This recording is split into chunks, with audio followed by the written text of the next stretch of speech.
You may be wondering, Emperor Kumquat, why only review the first episode of Robots in Disguise and not the whole show? Now, I could make a separate video of the show's wrongdoings after I have rewatched it, but for your satisfaction, here is a speedrun. Most of the sins are what they do to characters of the line continuity, so had it been its own thing, it would have been annoying, yes, but not offensive. Bumblebee is not likable and there's no reason for it, especially as a sequel. Bumblebee knew how to have fun, show love, and be badass in Transformers Prime. He was a good leader who never struggled and could lead older, seasoned warriors. And now he's a joke who is not fun to watch and it's just cringy when he tries to come up with a catchphrase. Then his teammates are always bickering and they never learn from their mistakes. Grimlock and Sideswipe's names cause issue in the fandom. Grimlock is dumb, but not in a funny way. Fix-It Stutter is used as a joke, an annoying, insensitive joke. All the Decepticons are animals, which I understand why because of the Covenant of Primus explanation, blah blah, but they are so insane and stupid that it is offensive to call them Decepticons. The bulk of the Decepticons were either former slaves or from the Seeker military, so what is with this representation? Double defense mode! I am a master at this! God, it's so cringy. Megatronus is made into a straight-up villain, completely trashing his tragic backstory of how he murdered his love and exiled himself to learn to become a better person. Optimus is so terrible. They ruined the touching ending of Prime by yanking him back for hardly any purpose. They could have made the characters they already had become stronger in his absence. But they bring in Optimus as though he would have a use, but Bumblebee just steps over him and acts like a bratty child about not getting to be the group's leader. Optimus has to be taught dumb lessons by an inferior representation of Micronus. One that boils my blood was how he has to learn to not get distracted and to focus on the goal. Dude, he knows that. He's been fighting a war for a long time, and in the books, he had to make hard choices like let armies die because he couldn't save them. A kid could figure out these ideas, but they still show Optimus getting distracted. Collect the minicons! No, we have to keep moving! We cannot leave them here to— Stop treating me like Optimus! Bumblebee! Optimus is useless, he hurts the plot. Yanking him back from the dead is boring at this point. Just let someone die for good for once. At least Transformers Prime kept some characters dead, but Robots in Disguise didn't even put its main cast in the mildest of danger or injury. I was never concerned even for the villains, while Transformers Prime had me worried every episode about Starscream. And oh yes, I wanted Starscream to survive, but this was awful. I almost wish he died than get this writing. Oh, so Starscream ran away from Predacons on foot? As in he can sprint faster than these beasts and would choose to do that over flying. And he accidentally stepped on a button? Well, isn't that bloody convenient? And he didn't know about the trap or secret weapons and projects, even though this was a Decepticon-owned tower that he should have been to at least once.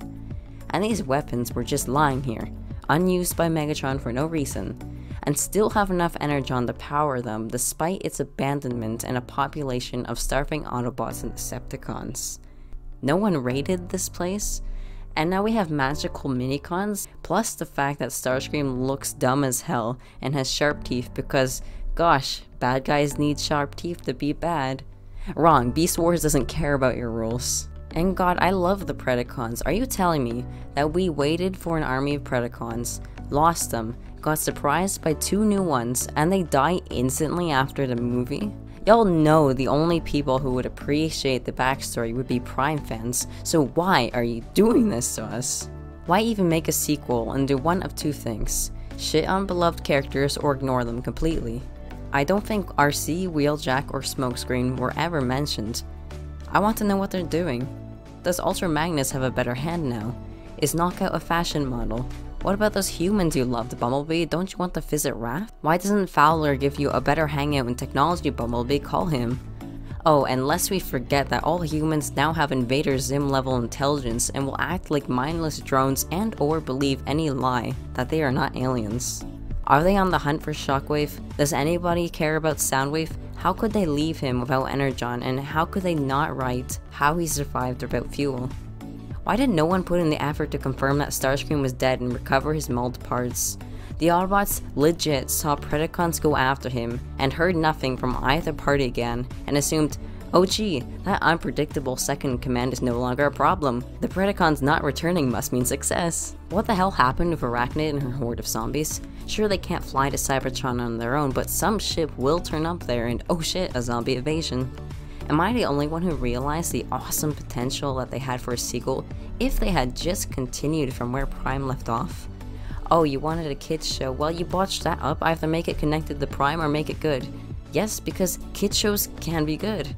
I don't hate Robots in Disguise because it targets a lower audience, but for the above reasons. I love Rescue Bots. It targets tiny children, so it keeps out the grand stakes and violence, but is not cringy and it cares about the line continuity, putting in references even from the novels. Its cast is serious, it has emotion, likable characters, and friendships. Don't give me a show of weak characters that I feel nothing for. Tell me though, if any of these characters had died, would you have felt anything? There was no build-up because they are always fighting with each other, or they're just no ones who have one quirky trait to remember them by. If you didn't know Soundwave or Starscream, what do you have to worry about? Actually, Starscream is the best written character because he gets that backstory, has a goal born from it, and shows vulnerability. He gets things done, but oh wait, the heroes need to win, so let's make him do something very stupid twice so he can lose his powers. Come on, Starscream messes up, but just never like that. Okay, so why stop and do the first episode? Because I want to make it clear just how each episode of this show is packed with highly annoying things. It has bad writing, it has boring, irritating characters, and a first episode of a show is crucial. You have to set the mood, give your audience information about your world, and make them want to see more. Imagine finishing Transformers Prime and waiting for the announced sequel in excitement. I was there. Imagine being given this. The beginning is fine, the world looks impressive after the war, but unrealistic when it is apparently only a few years after the war. Yep, a few years. You heard that. We have these floating car designs, but why? They have wheels, different material, but wheels. They always have. Why this? If they can do this, why not go higher and fly? Anyway, I hate strong arm on the instant. The first sentence marks her as a trope I know I have seen before, but I don't know what it's called. Whatever we're doing, I am honored. After all, you were there, right alongside Optimus Prime. Someone help me out. You have a main male character who is supposed to be experienced. A younger female looks up to him, glorifying him and humbling herself, while he has to pretend he is as good as she thinks. This character is just this character. It's just, after all you and Optimus did for Cybertron, I'm surprised you weren't made something more prestigious than a street cop. Oh, thanks for the info, Strong Arm, and for never having this conversation with Bumblebee before, although you've known him for a time. Oh boy, an asshole teenager. Can't wait for him to become a main character. Ugh, boring Optimus design. Ah geez, Strong Arm pulling out a gun on a speeder. So you have to injure him to stop him? Oh Bumblebee, wait a second, you don't want her to use her gun, but you also whipped out a gun on a mild disturbance? Oh no, not the mystical spirit water. Wait, water? Anyway, this kind of thing is always bold when thrown in for no reason. Care to explain why Optimus would appear in water for no purpose, only visible to one person's eyes?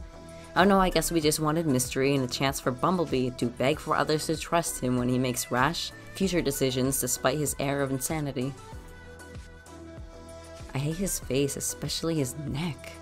Oh wow, Optimus, you have more powers than Ghost Starscream. Why not talk to Bumblebee and explain everything if you can tamper with things already? My god, what are they teaching their police officers? Oh no. What the hell is she doing? No. No, no, no. No. That is not how you arrest people. Holy moly, can you freaking imagine police officers handcuffing people to them in real life? Walking side by side and getting cozy in the backseat of the cruiser? Can you pause to imagine how dangerous this would be? She is lucky Sideswipe isn't a full-blown Decepticon who would have instantly started shanking her in the side with a rusty blade. It isn't like cuffs were made to restrict the movements of the bot maybe? Damn, that was a brittle statue. No, this is your show's first stake. That is daily life in Rescue Bots. Are you trying to excite your audience? Because you just failed miserably. You have to do something for this series. Show us a real threat. Some kind of enemy, please. Okay, so this guy is actually a good man. A caring father. A person many people would appreciate in their lives. Russell, was it? I hate him. I will always hate his stereotype of, I am this age, so I get bored of everything. give me something awesome like space robots. You know, a real city? Like the one across the river? Well, your mom's away working in... Copenhagen? Oh my god, you forgot where your wife is? And this implies that they are not the Force, so wouldn't she call or come visit any time during the months of this show? No? Well, okay, let's just forget about her. A space bridge. Are these Earth coordinates? Well, that was easy. Oh, what the hell? Optimus can't be that powerful beyond death and still be so flaky. Go there, and we shall speak again. Can't you tell me? Yes, he should. Why can't he stick around? Why disappear at the right moment to be mysterious? Please take me to jail. This place is so much worse. That was kind of funny, actually. But I am forever mad about this handcuff situation. You're a punk. You know how to take out security systems, don't you? No. Maybe. Sideswipe is only entertaining at times in this episode. He could have become a useful punk on the team that they grow to love. He did not need to constantly fight everyone. He could have had a punk backstory, but instead, he forever remains the negative aspects of Smokescreen's early personality, condensed and aged into a worse product. Shut up, Russell! Kid, your dad makes you breakfast. You are lucky. He is your only parent because your mom is working in Denmark. Where is the love in your heart? And damn it, you are wasting money on resources. Shame. Shame on Russell. Good, this is how you give the audience plot information. A real situation in which someone will explain things. I admit the show doesn't spout garbage every second. There are a few scenes that are alright, and a few things the show did right. For example, giving female characters regular robot bodies. But they still didn't learn that your female characters don't need metal eyelashes or lips for the audience to understand the very important gender of an asexual robot. A space bridge there? Why? Why a little space bridge not being used? Those things are important. It is incredible that everyone the plot needed ran for the portal but not the security guards, or that they never reopened the portal and sent anyone through. And wow, Optimus had such incredible knowledge and power beyond the grave, placing Bumblebee right next to the crashed ship. With such wisdom of the universe and its events, he should just stay dead and be helpful. But no, the plot is just lining up things, so I keep saying, well, isn't that bloody convenient? And this was the prison ship Alchemor, bearing Cybertron's most wanted Decepticons. Most wanted Decepticons. These are the most wanted. Are you serious? These lunatic animals and not actual warriors and Decepticon scientists? Shiny! My god, this minicon thirsts for Bumblebee. And you don't know mine. It's red. Kobe! What are you? What are you? Sideswipe. I am sure all new Cybertronians learned about Earth and humans. I like when they give us animalistic types that don't resemble Earth creatures. This is a cool concept, and this character has some intelligence. I wonder where the metal goes after he eats it though, since he isn't growing bigger. Oh, so that's a human? Wait, so she knows about Earth. So what the heck, Sideswipe? I want this guy to eat someone and for it to be horrifying and tragic. I mean, he could. Do it. Even murder a Viacon for it. That would be sweet, and you could censor it by just showing the shadows on the wall. That would make him a crazy, scary villain and someone worthy of being one of Cybertron's most wanted. Energon thirsty cannibal. This guy is massive and dangerous like a Predacon, but I don't think his full potential was used. He's just a cowboy meathead who wants his name to be known. This will sadly be the smartest thing Grimlock does. Who's that Pokemon? It's A Chompazoid named Underbite. The more metal a Chompazoid consumes, the more powerful it becomes. That is just overpowered, especially with this creature existing on Cybertron and its kind not becoming the tyrant overlords of the planet. Oh wait, it's over? The episode is over? That was a little abrupt and not that exciting. You know, not every episode needs to end on a stake. You can wrap something up in the first episode, it's alright. The best thing they could have done was introduce a threat, a flash of a new character in the shadows, and a plan. The whole episode was a continuous goose chase of mild things, Worse because the Prime fans are shaking, stammering, but what about blank and blank and blank? How can this show believe that catching a villain of the day is a show that can last?